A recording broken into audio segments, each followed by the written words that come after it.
nos yeux sont l'une des créations les plus fascinantes de la nature. Dans cette animation, nous montrons un organe incroyablement complexe de manière très simple.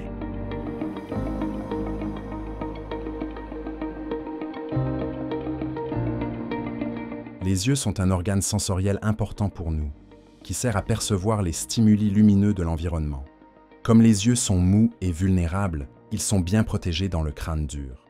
Les orbites dans lesquelles se trouvent les yeux sont tapissées de graisse orbitaire, de sorte que le globe oculaire, les muscles, les vaisseaux sanguins et d'autres tissus sont doucement intégrés dans le crâne. La pommette, l'os frontal et d'autres os forment les parois de l'orbite, également appelées cavités orbitaires. Un grand nombre de voies de conduction importantes atteignent l'orbite par deux fissures orbitaires. Le nerf optique et l'artère ophtalmique traversent le canal optique. L'œil a des muscles sur les côtés que nous pouvons contrôler consciemment. Avec l'aide de ces muscles, l'œil peut être déplacé. L'interaction de ces muscles est incroyablement complexe. C'est pourquoi nous y reviendrons plus en détail plus tard. Un anneau de tissu fibreux est à l'origine de tous les muscles, à l'exception du muscle oblique inférieur.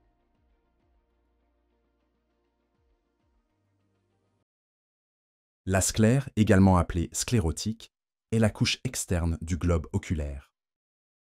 Le limbe cornéen est la zone de transition entre la sclère et la cornée. Comme nous pouvons le voir clairement ici, la cornée, contrairement à la sclère, est transparente. Sous la sclère, nous trouvons une couche qui contient un nombre incroyable de vaisseaux sanguins qui alimentent l'œil en oxygène et autres nutriments. Les fins vaisseaux sanguins de la choroïde s'étendent jusqu'à l'iris. L'iris impressionne par ses couleurs brillantes, qui sont causées par des pigments. Le bord interne de l'iris forme la pupille. La lumière pénètre à travers la pupille et atteint une autre couche, appelée rétine.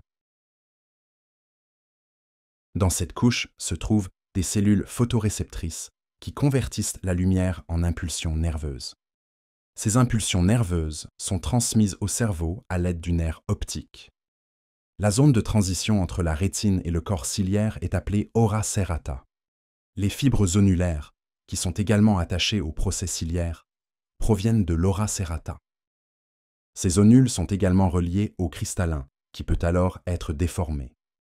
Voyons maintenant comment les différentes zones de l'œil fonctionnent ensemble pour permettre la vision humaine. La lumière frappe d'abord la sclère et la cornée. La cornée étant transparente, la lumière atteint l'iris et traverse la pupille. Les cellules musculaires de l'iris peuvent contracter ou dilater la pupille. Lorsqu'il y a peu de lumière, la pupille se dilate pour que davantage de lumière puisse pénétrer dans l'œil. En revanche, lorsque la lumière est forte, la pupille se contracte. Les muscles de la zone externe de l'iris sont responsables de l'agrandissement de la pupille. Inversement, les muscles de la zone interne sont responsables de sa réduction.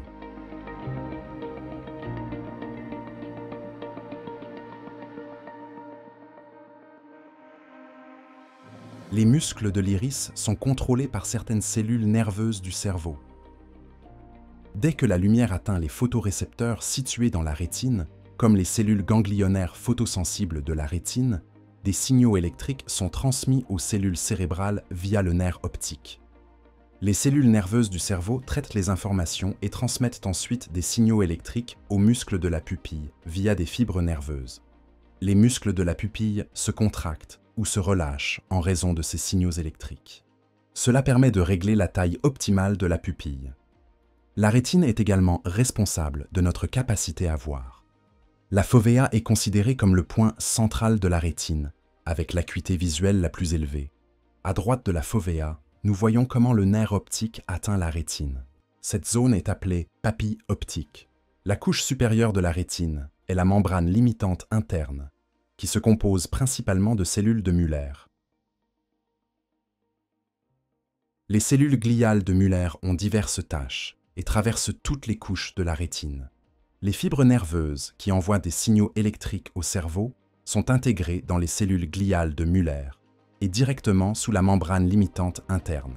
Sous cette couche de fibres nerveuses se trouvent un nombre incroyable de cellules différentes, qui sont également reliées entre elles par des fibres nerveuses.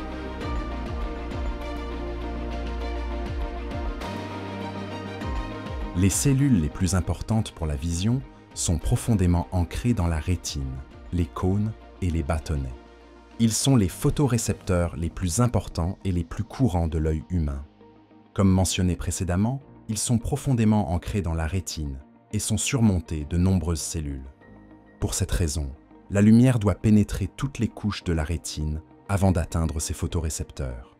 Les bâtonnets sont plus nombreux dans la rétine et sont utilisés pour la vision en faible luminosité, par exemple au crépuscule et la nuit. Pour la vision en pleine lumière, nous avons des cônes, dont nous avons 3 types, à savoir pour la lumière bleue, rouge et verte. Dès que la lumière atteint les pigments sensibles à la lumière, une impulsion électrique est générée qui est transmise au cerveau via les fibres nerveuses. En fonction de l'intensité de l'impulsion, les motifs et les couleurs que nous connaissons se forment alors dans notre cerveau. Cependant, ce processus est un peu plus complexe. Examinons cela de plus près. Tout d'abord, tous les cônes et bâtonnets sont reliés à des cellules horizontales. De cette façon, les cellules horizontales peuvent coordonner les signaux de tous les photorécepteurs. Pour des raisons de simplicité, nous ne montrons ici que les cellules horizontales des cônes. Le mécanisme de régulation des cellules horizontales nous permet alors de voir avec un contraste élevé. Le signal est ensuite transmis aux cellules bipolaires, qui traitent à nouveau le signal entrant. Elles inhibent ou amplifient le signal des photorécepteurs et des cellules horizontales. Les impulsions électriques atteignent finalement les cellules amacrines et les cellules ganglionnaires. Les cellules amacrines analysent et influencent les impulsions qui atteignent les cellules ganglionnaires des cellules bipolaires. Les cellules ganglionnaires transmettent finalement les signaux au cerveau via les fibres nerveuses.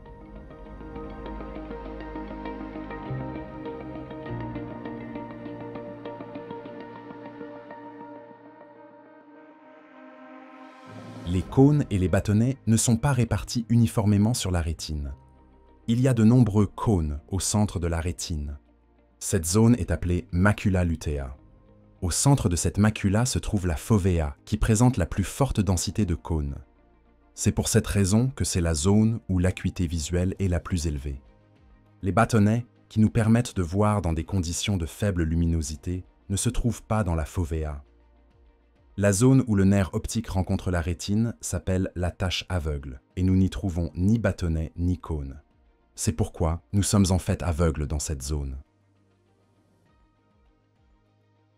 Regardons maintenant comment les images se forment dans notre cerveau. Nous voyons ici des particules de lumière provenant de notre environnement. Ces particules de lumière se propagent en ligne droite et frappent ainsi les cônes et les bâtonnets de la rétine. Avec l'aide de la cornée et du cristallin, une image inversée de l'environnement est créée sur la rétine. Nous expliquerons cela plus en détail plus tard. Les cônes et les bâtonnets décrits ci-dessus génèrent des impulsions électriques à partir des particules de lumière, qui atteignent les cellules ganglionnaires de la rétine.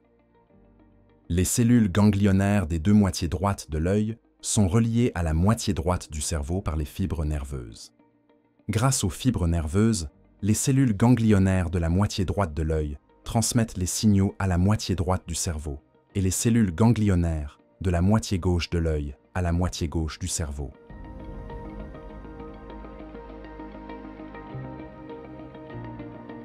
Les impulsions électriques atteignent les cellules nerveuses du cerveau appelées corps géniculé latéral. Elles traitent les signaux des cellules ganglionnaires et les transmettent à une zone appelée cortex visuel primaire. De là, les impulsions circulent dans des régions plus profondes du cerveau où les signaux sont finalement utilisés pour reconnaître les couleurs, percevoir le mouvement ou reconnaître les contours. Voyons maintenant comment les humains peuvent voir clairement les objets proches et lointains. Cette capacité nécessite une lentille fixée au corps ciliaire à l'aide de zonules.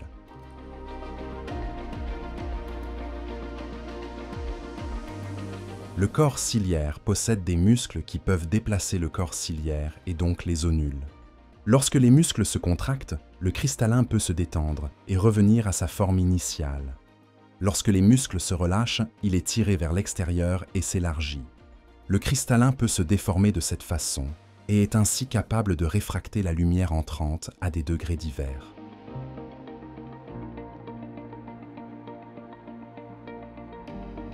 Voyons cela de plus près.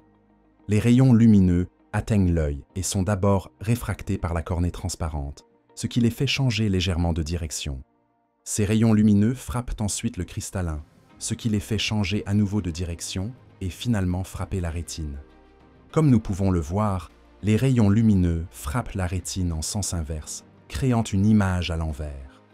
Nous avons déjà vu que la forme du cristallin peut changer à l'aide du muscle ciliaire. La réfraction de la lumière peut ainsi être modifiée. Pour voir clairement des objets proches et lointains, cette propriété devient importante.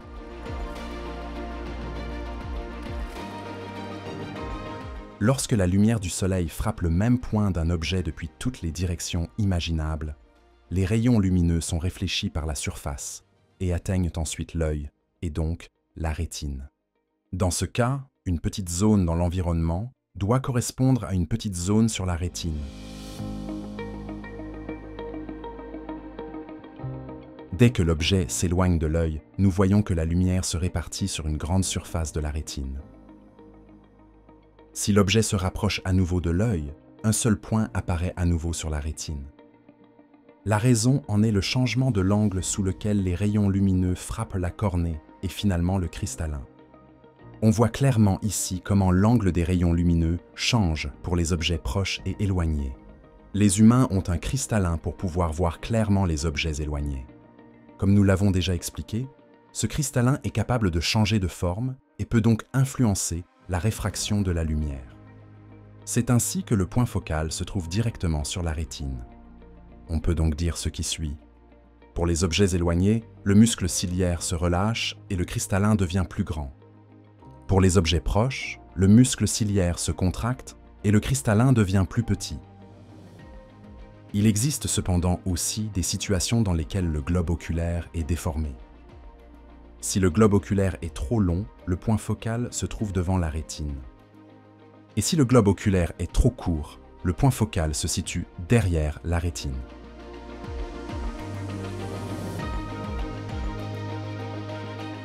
Si le globe oculaire est trop long, on parle de myopie, et s'il est trop court, on parle d'hypermétropie.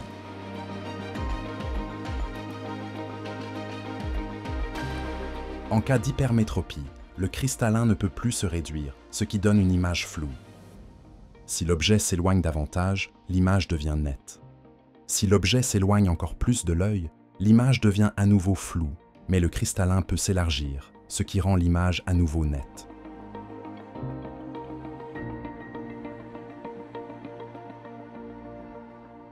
La mise au point de l'œil s'effectue de manière totalement automatique grâce aux muscles ciliaires. En revanche, nous pouvons contrôler certains muscles extraoculaires de l'œil pour changer la direction du regard. En cas d'abduction, les muscles nécessaires se contractent. Lors de l'adduction, ces muscles se relâchent alors, et les muscles nécessaires à l'adduction se contractent.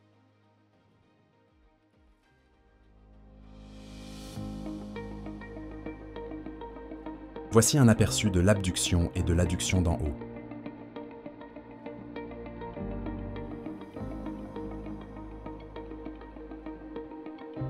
Plusieurs muscles oculomoteurs se chargent également de l'élévation et de l'abaissement. Les représentations sont toutefois très simplifiées. En réalité, les muscles adoptent différents états de tension et de détente en fonction de la position de l'œil. Voici encore une fois l'élévation et l'abaissement sous une autre perspective.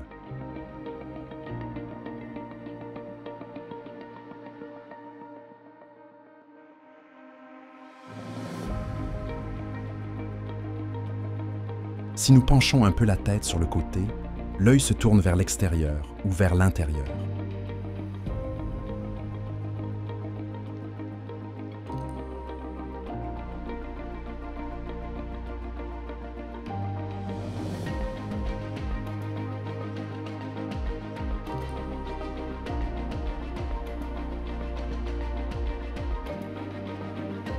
De nombreuses autres vidéos sur le corps humain sont disponibles sur cette chaîne et sur mes sites web.